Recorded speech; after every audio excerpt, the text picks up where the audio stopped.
Okay, news from the light. Um, what is it that I hold in mind for all humans and demons who appreciate the human form as exhibited by Leonardo da Vinci in his, is it a mosaic painting? Vitruvian Man, where the golden mean of mathematics and statistics and sacred geometry is the basis of the human form. So the perfection lies in incredibly interesting numbers such as pi or e.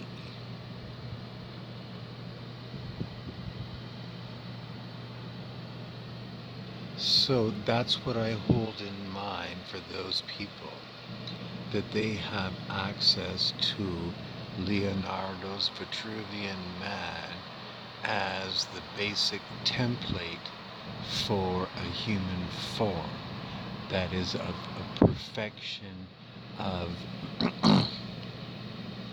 uh, the words are beyond my comprehension now, so we're just moving on to the next one.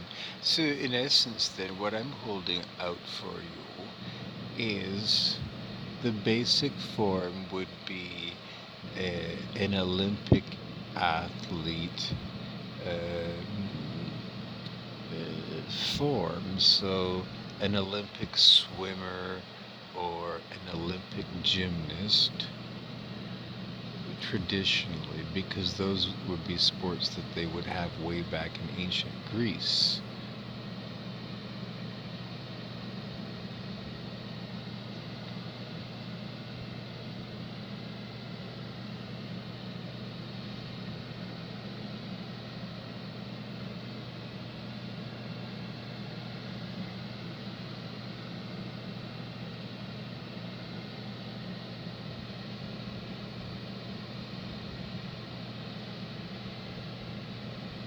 So that's what I hold out for you is, I would say, well, Nadia Comaneci.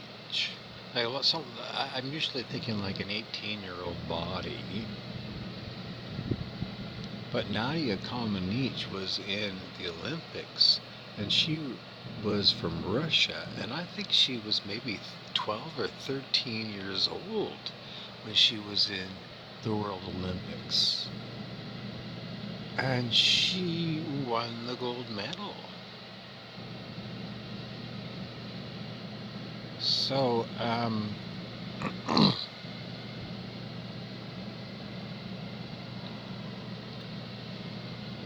I guess the whole point is maybe somebody really wants to re-experience what it was like to be a terrible 2-year-old. Like me, because I'd have basically, I can't say I have anything other than the inkling that there are memories there. But, I'd like to do it again, but fresh and I don't know, fresh and new and, reuse it, do's it. So I think it'd be fun to.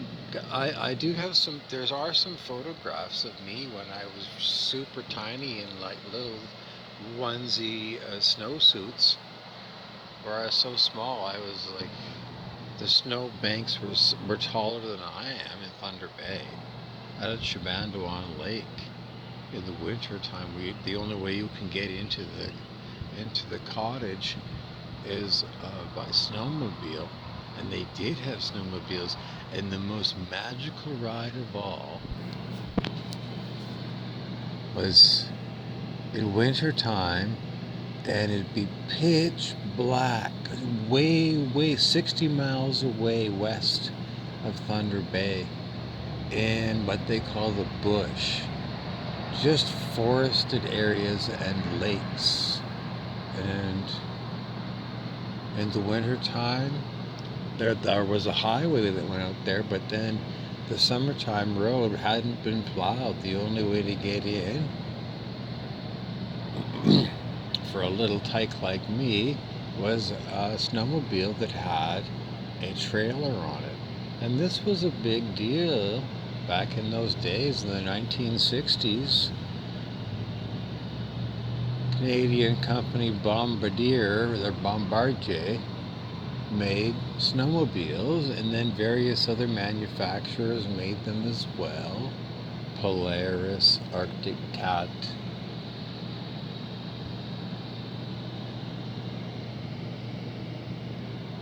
Skidoo.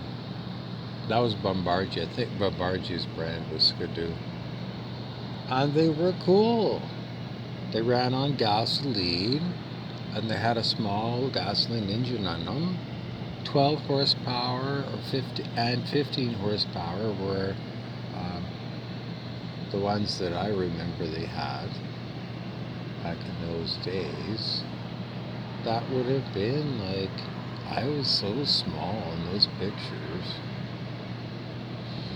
I might have been like, I don't know, if I'm maybe 2 years old. Anyways, it was incredible because you could see the stars. I guess the dark night sky, because there was no city lights at all. And the snow drifts were so high, and the adult people were so big compared to me. They were just giants. They were just like the stories in the fairy tales about the giants. Because they were, to me, they were so big and they were so strong. They could pick me up just in their enormous hands and pick me up, and it was like, oh my God, they're so big, and they're so big, and they're just like, they just,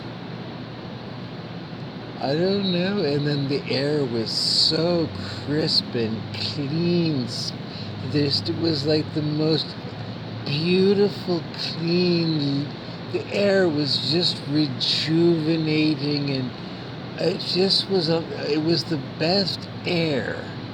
It was just like, oh, this is what air is supposed to be like when I'm remembering it. And sometimes in the past, there was times when the air might have stunk when somebody, dropped a bomb or something or whatever.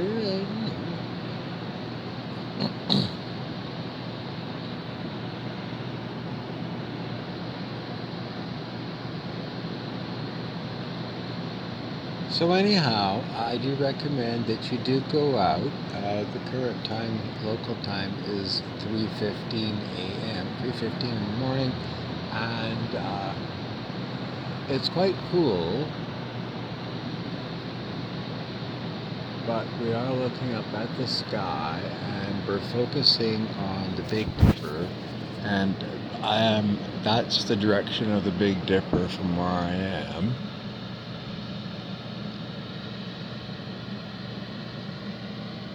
And I don't know if the camera picks it up or not, but there's also a lot of morphogenesis in the air. And that's what Stuart Wilde called, our spiritual teacher, Stuart Wilde, STUARTWILDE.com. He called this the morph phenomenon.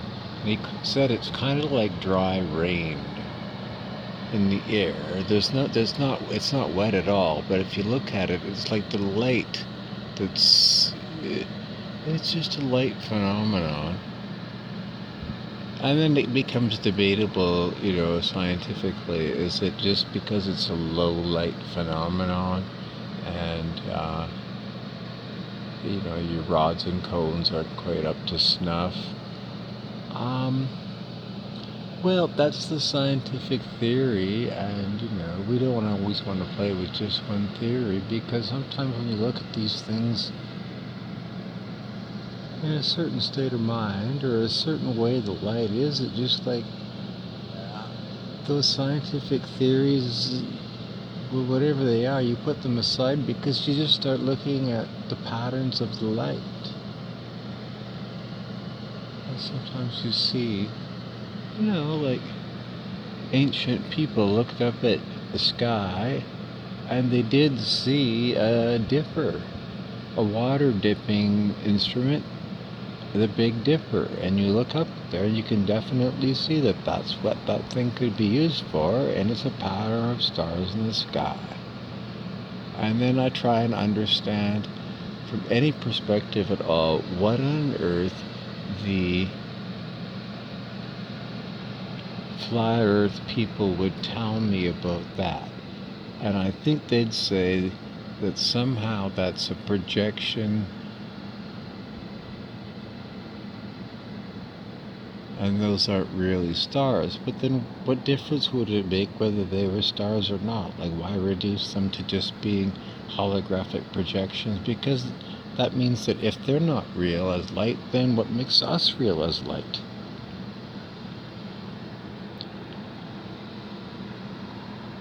Anyways, the ultimate reduction ends up kind of absurdio, and that was an ancient Latin teaching or something. Reductio ad absurdio. And in the end, the Messiah's Handbook by Richard Bach says, don't limit the is. In other words, never say that anything is impossible. Always say when you show up for your daily job, because your spiritual gift is your daily job. And maybe your spiritual gift for your daily job is to cut the grass in the afternoon at maybe 4:30. And maybe the other part of the spiritual gift is that you have to rest your sore, aching body. And that means that you need to sleep or spend a lot of time in the bed or on the couch because the body's exhausted. And your mind might be ready to go and do all kinds of things, but your body is required to rest, and that rest might be years, because it's not it's a lot of processing of lifetimes, multiple lifetimes that you've had. And I mean, these are just stories that we've heard. How do we ever going to know? I don't know how you can know, but all the same people still want to keep these stories alive so that at least they've got something to ponder, and they're going to say, well, that can't possibly be. And then something cuckoo pants will happen in your life, and you'll get a strange synchronicity. They'll be like, it happened tonight. Out of the blue, the TV set turned on. It was like a horror movie, but it wasn't horrific. It was just like, because I just see these crazy supernatural things happening all the time. They're happening all the time. And it's like, well, instead of me getting scared about them, it's like, no, these are signs that our environment is becoming more and more alive to us, which is awesome, because there's nothing better than that Jack Black movie where Jack Black and then his nephew came to live with him, and he had this really cool girlfriend, and they lived in a house, and the house was alive.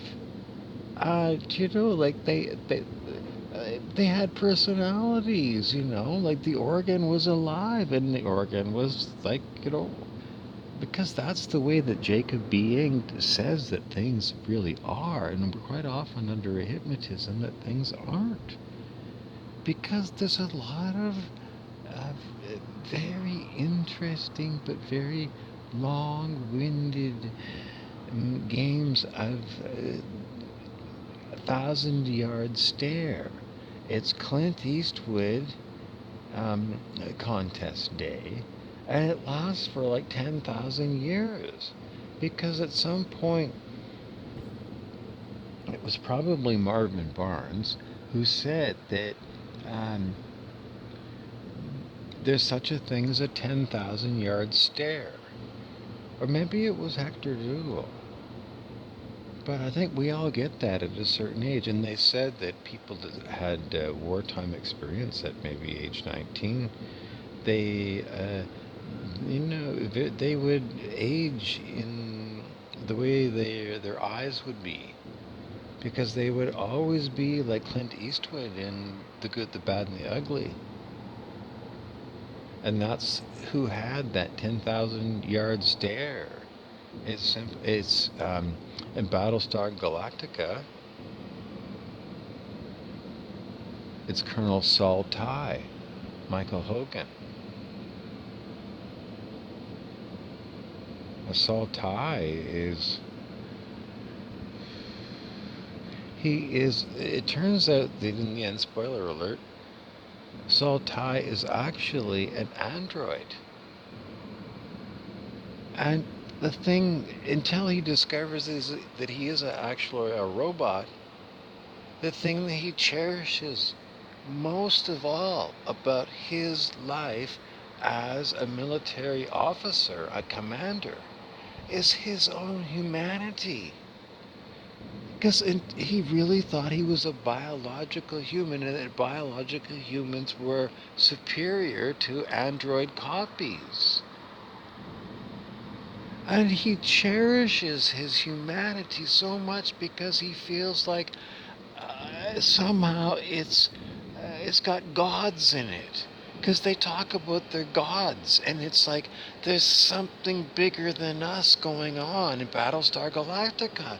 Like Colonel Saul Tigh is like, there's not one Christian god. It's more like maybe the ancient Roman gods, or maybe the ancient Hindu gods, maybe the ancient gods of other tribes that we're not around of, maybe Africa Orisha, or maybe Papa Legba spirits, or maybe they're my Wendigo spirits.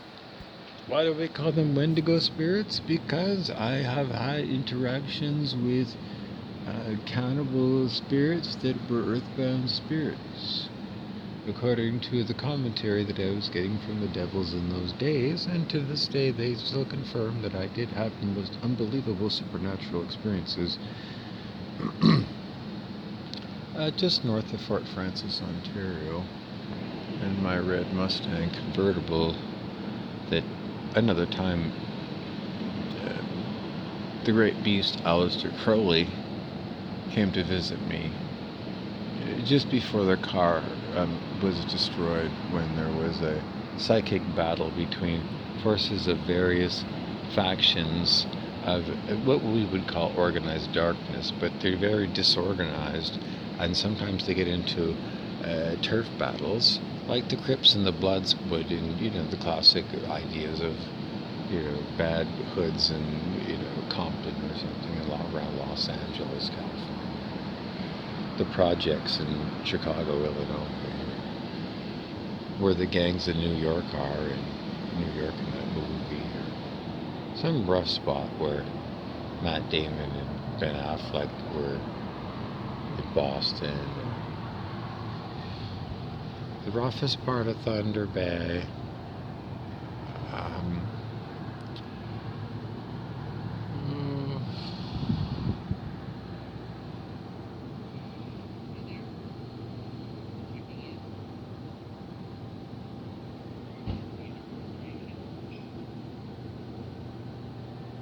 Well, the story is that I heard is that the best healing plant is next to the worst snake venom.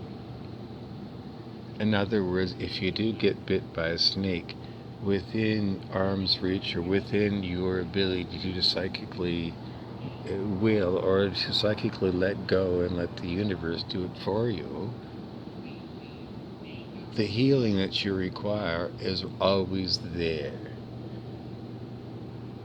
Will you suffer even if you allow that to happen and not limit the is?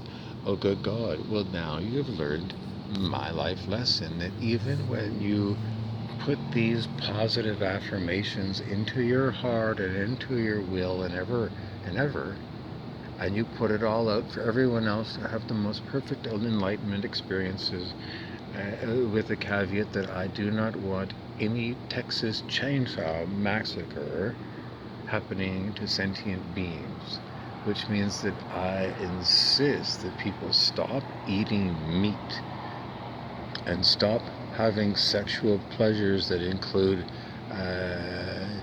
using metal X-Acto knives to carve up and do circumcisions of penises and the other genitalia or other body parts. Now, what about things like pierced ears and things? Well, I don't want to limit people to things either, but there's just some things that if they're not presently reversible, it's because I had it done against my will. They circumcised me when I was an infant. And no one has given me a medical way of reversing that to this late date, and I would rather have a foreskin. No one consulted me. So that's why I say these things that are currently not reversible should not be allowed. Which means that then we have to open our minds to what are we holding on to that is keeping these operations from being reversible. Because in biology, at McMaster University, one thing we did was the reptile experiment, and we actually did it where, under anesthetic, we cut off the tail of a certain kind of chameleon-like reptile, and we did watch it under laboratory conditions grow the tail back, just as it had said in the biology textbook that it could do it in laboratory conditions at McMaster University in the biology department. Yes, it does grow back, which means even though I totally took away everything to do with DNA and everything to do with electron microscopes and everything to do with viruses as unprovable, this I saw with my own physical eyes.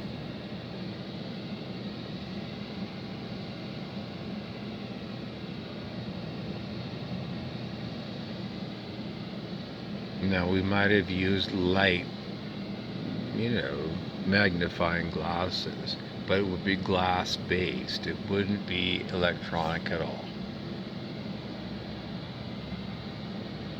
If you were Harry Potter, would that make a difference to you? He would say yes. If you were dealing with Muggles, if it was all in the wizarding community, if they were playing Dungeons and Dragons, and they had a class of characters that they called Muggle characters, then they would have strange magics. Because Muggle magic is apparently incredibly unpredictable. Because Muggles, well, even to Muggle psychiatrists and Muggle known spiritual teachers, enlightened teachers like Eckhart Tolle. So Eckhart Tolle, independent faith, not really, just somebody who just couldn't deal with their horrible inner voice and feelings. He had an incredible book called The Power of Now that Oprah Winfrey endorsed. And let's see, who else was somebody else. Hold on. Oh, the other book is A Course in Miracles, and they in there say the ego is insane. Another spiritual teacher, Dr. David R. Hawkins said to us, your ego will kill you. And then he explained that the ego is a thing that we have carried on in our consciousness from previous lifetimes where we may have been in an animal form, and the animal used that ego to predate or parasite other beings in order to live. And so those things, that might have been a wolf that pounced on a seagull and then, ate the flesh, or it was a human that shot a partridge or a pheasant and then pulled off the wings and then ate it after it was cooked perfectly. Spruce grouse, well, who was there? Well, it was cooked by the master chef, Doug Robinson, of Amethyst Harbor, Shunya Township. And the crack shot, Sir Hector Dougal. Well, it's just that in the interregnum, Hector, I, as Bishop of priesthood, standing in for infinite God, because I'm just a placeholder. Just call me a sigil, and I honestly admit I can only be considered to be an actor doing this, because you have to have somebody who represents it, and they have to admit that they're not God. They can't be God, but God can play them in our Lila, it's called Lila.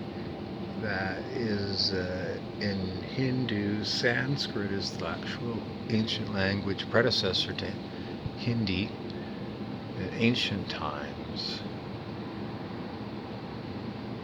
And there's all kinds more information that people from Panditry in that area could give you better updates than me.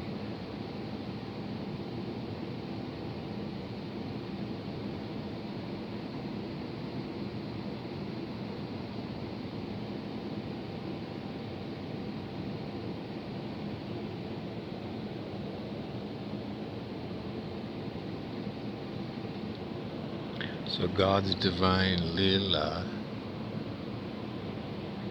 is that we all are God's puppets. So I would say there's always a superior God to the highest God that we can conceive of. And this is represented best in the Tao. The Tao that can be spoken is never as great as the Tao that can't be named, or something to that effect.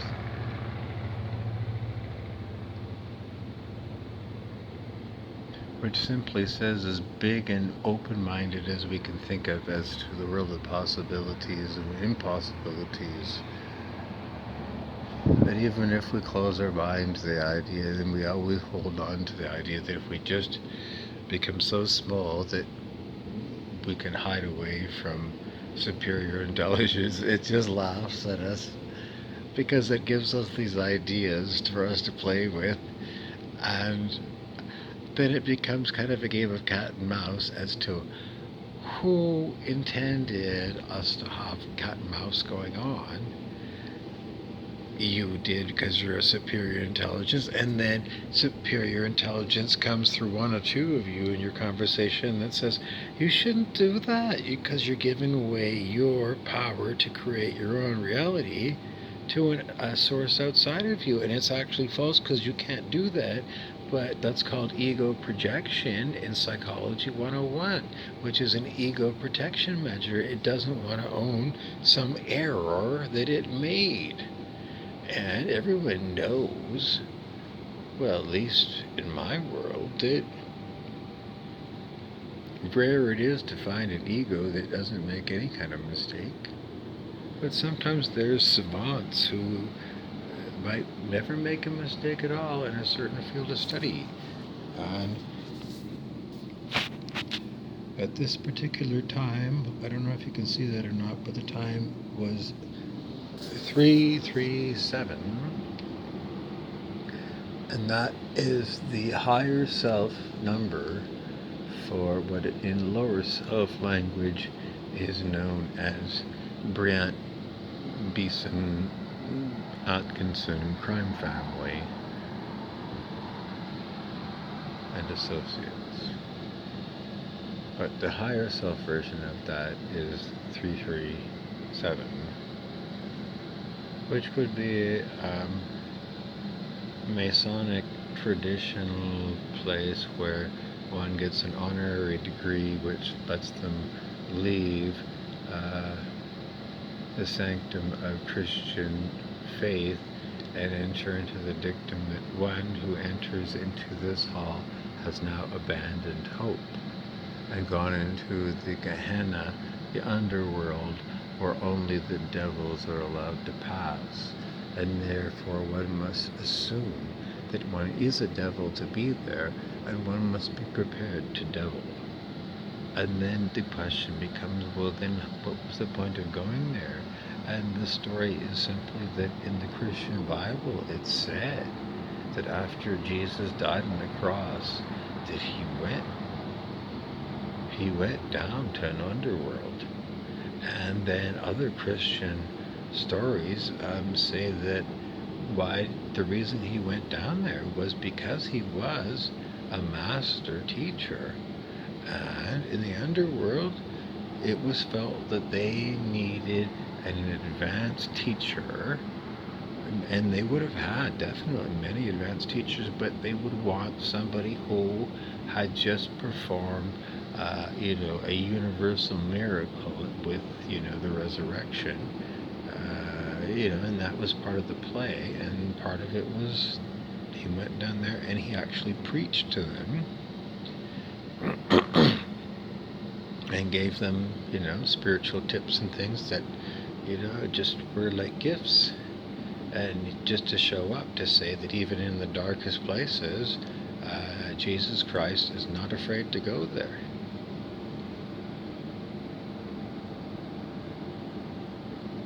And if you want to have the mind of Jesus Christ, then you have to, abandon hope, all ye who enter here. Because it's basically if the devil isn't afraid to go to that dark place, then the Christ certainly is not going to be afraid to go either.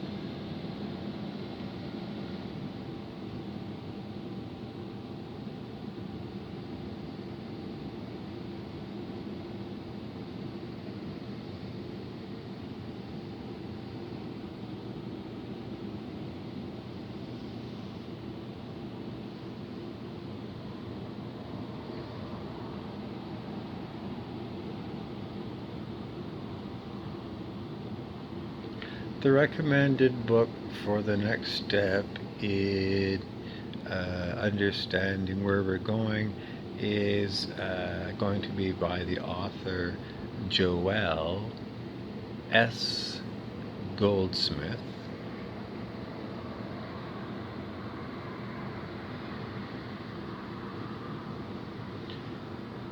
His editor is Lorraine Sinclair, and she has a book as well on the same topic. And you could start off with the field of study, spiritual study, he was gifted with from it's called The Infinite Way.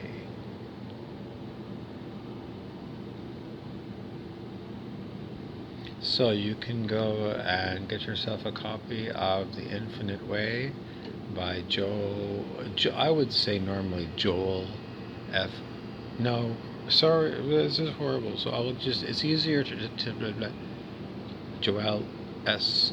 Goldsmith. The Infinite Way, The Mystical Eye, The Art of Spiritual Healing.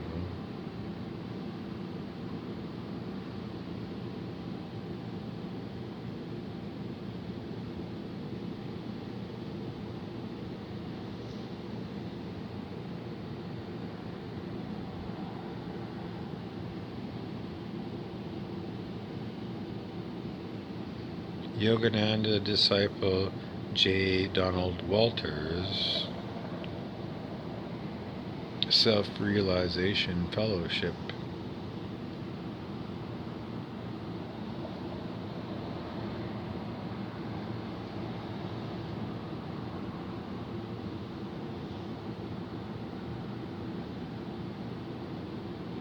He has an excellent book called Super Consciousness.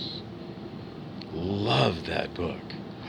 That is truly a treasure for people who just think that their logical mind is just not able to let in anything that's interesting enough to make it want to spend 27 minutes listening to a video of somebody who is just, because the logical mind gets to the point where it rejects the idea that, well, it was an old story, an old men's locker room story. And it was like, well, if you wanted to get laid, and even if you were the ugliest person in the world, if you went into a big bar and you went up to, and there was 350 people in the bar, if you went up to every single person in the bar and you said to them, went right up and looked them in the eye or looked them in the dick pic or in the boobs or whatever, or turned away from them and just turned away and then talked out of the side of your mouth and said to everybody, "Do you want to fuck me right now? We'll go and do it right now." I did it to everybody, even if people thought you were the complete weirdest jerk or the most horny, weird prevert or whatever. But the thought is, among locker room men, is if you are in desperate, dire need to get laid, that technique, while not 100% guaranteed to work, is the most logical way to get laid. If you have to get laid tonight, go to a big place where there's a lot of people, where there's a lot of availability to interact with a lot of people. And this used to be called a singles bar or a dance club, where people would go to dance and to mingle. And for people who were that way, to find if there was a Mr. or Mrs. right now for getting busy in the bedroom, bumping uglies, etc., going around the world and doing it all. And then trying out all these different positions that are illustrated as yoga positions in the Kama Sutra or in, traditionally, internet porno or whatever, DVDs. Porno mags. The only thing is that porno mags are pre-electronic, and the Beastie Boys songs were, I think they were pretty much still, electronic stuff was so primitive it was imaginary still in those days. So they talked about, like, fight for your right to party and how bad it is if your mom threw away your best porno magazine. And those were sold at corner stores. So, like, Penthouse magazine, Playboy magazine. Trying to remember if there was Wee magazine. Plumpers magazine, that was a bit, but pimp and chubby chasers like those magazines.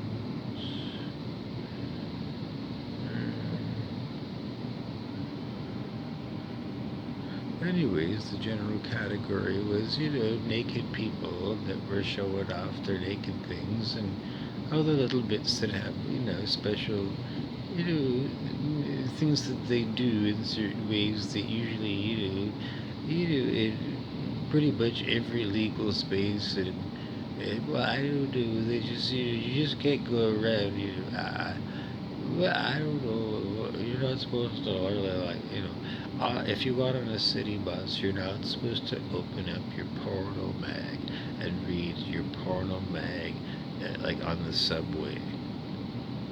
Your porno mag. You, you should have at least a semi-private place where you're reading your porno mag. And that's like, well, I don't know. They were probably 27 when they were still doing the Beastie Boys and living at home at mom's. Well, I guess they hadn't struck it big yet or whatever, but, they like still had to have, like, I collected some Mad magazines from way back then, and, they're treasures, they're rarities, and they were the original ones.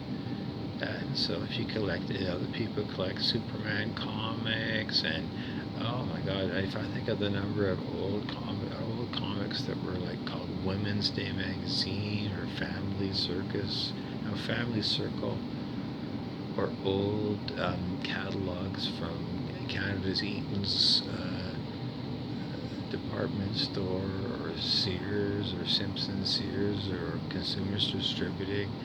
I mean, those are movie props that would go into the Smithsonian Institution or something for permanent protection, unless they were going to be, brought out to be used for,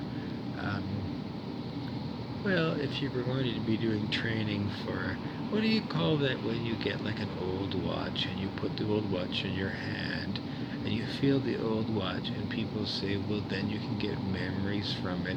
And Jean-Luc Picard in Star Trek, super advanced technical civilization, picked up a flute in a dream, and he could play a flute in a dream, and he had a whole lifetime in a dream, and then he woke up and he was back at some other thing, and at the end of the dream, he knew how to play the flute, but before he went in a dream, he didn't know how to have a flute. So he had, it seemed like forever dream when he woke up, and he had only been asleep for 8 hours, and he woke up and he knew how to play the flute. So modern day, we call those things spiritual gifts, downloads, because that's what they called them in the Matrix movie, with the year 2000, with Lawrence Fishburne, Carrie-Anne Moss, and the guy Pitbull, who was Cypher, and shapeshifted into another person, because Agent Smith could definitely shapeshift. Anyways, please don't eat meat because it's horrid. But we do encourage you to do holy smoke, so you can buy your tobacco. And in Ontario, Canada, you can buy pre-rolled Virginia Slim cannabis cigarettes at any of the Ontario licensed distributors of various cannabis producers, and you can get tobacco cigarettes at gas stations. They should be able to like cross-market those things now. I don't know. This is like artificial government interference in business marketing. Why do you have to have these separate stores? I think it's nice to have a smoke shop that's got all this cannabis in it, but why are they not allowed to sell quality tobaccos, pipe tobaccos? It's just like the government is so schizophrenic and nuts, and that's why we've got to get rid of it, because it's illogical. Human beings together can get to a logical way of running things. You can put everybody has their little thing, and in the end, everyone's going to respect something that's got um, the creator in it, and not the destructor aspect. If there's going to be a destructor aspect, well, personifying destruction is a vanity, according to spiritual teacher David R. Hawkins. And You're So Vain is the song by Carly Simon about the best actor, most likely to be my mentor or something, Warren Beatty. Would I have slept with Warren Beatty in Car Wash? And no, not in those days. It was too homophobic. No, no, good God, no, that would no. But I don't know. I can't possibly stretch it from that. In those time frames, I don't know, 1975 and those worlds was, people were doing too much acid and mescaline. That's how they dealt with things that were so like just wet blanketed by the Richard Nixon, who was just like Ernst Röhm.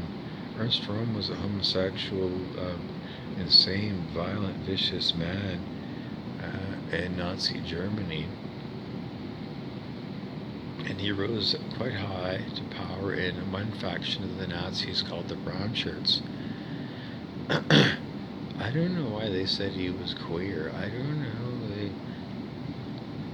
Anyways, they had what was known as, I don't know, so many purges of these different people. Rising to the top of a dictatorial iron fist organization means that your life is very short. What you think is a spectacular rise to power means it's a spectacular rise to a horrible, hairy, carry death where, there's a path of suicide. And even in Star Wars, you see that the most dangerous person of all, the evil Emperor, can't survive. And is it really worth all that? To be the evil Emperor for, I don't know how long he was. I don't know, 50 years or something, or 250 years. Even if it was 2,500 years. In the whole course of all that's going to be trillions and trillions of years, to burn yourself out as a supernova or a negative black hole, negative chi something or other, it's a vanity because well, we've seen it portrayed in the movies, so why actually go and do it? Just call it a cutscene that you could use from the movies in an artificial simulation rather than actually doing it. Nobody wants to see anybody do anything that's horrifying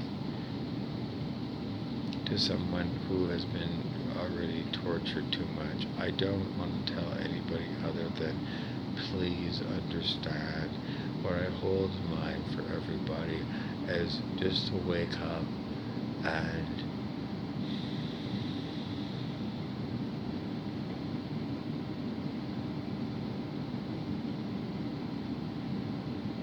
totally feel well and feel so healed it would feel like you had never ever been sick before, and the whole idea that you could ever be sick or feel sick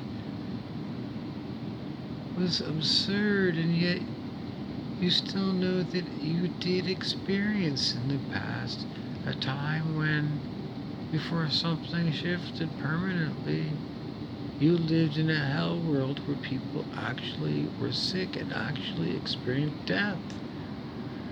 And it's astounding, because then you just know that you ascended to heaven, and all that hard work you did in those years in hell, it was recognized. And even your worst sins were forgiven. They really were. And you say no one would believe it.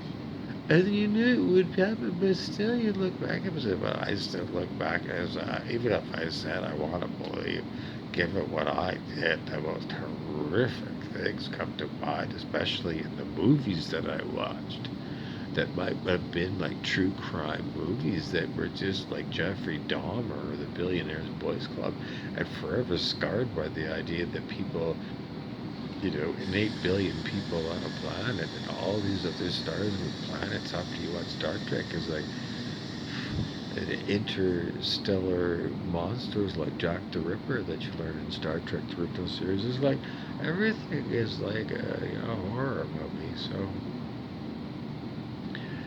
learning to live with the constant knowing that your stupid monkey mind will quite often take the most beautiful experience and later on twist it around into Friday the 13th with Jason Voorhees, Godzilla, and Pindar the Horrible, Rumpelstiltskin, King Clancy, Eat the Rat, and the Lady Notochord, the Lady Marlborough. There's just so many of them. And then I do know. Well, anyways, the last thing you need to know is Krishna is the one of the very large consciousnesses that we could say is our collectiveness, that is what may be where you could go to get answers in different ways than you normally would get through like reading a newspaper. How do you reach Krishna?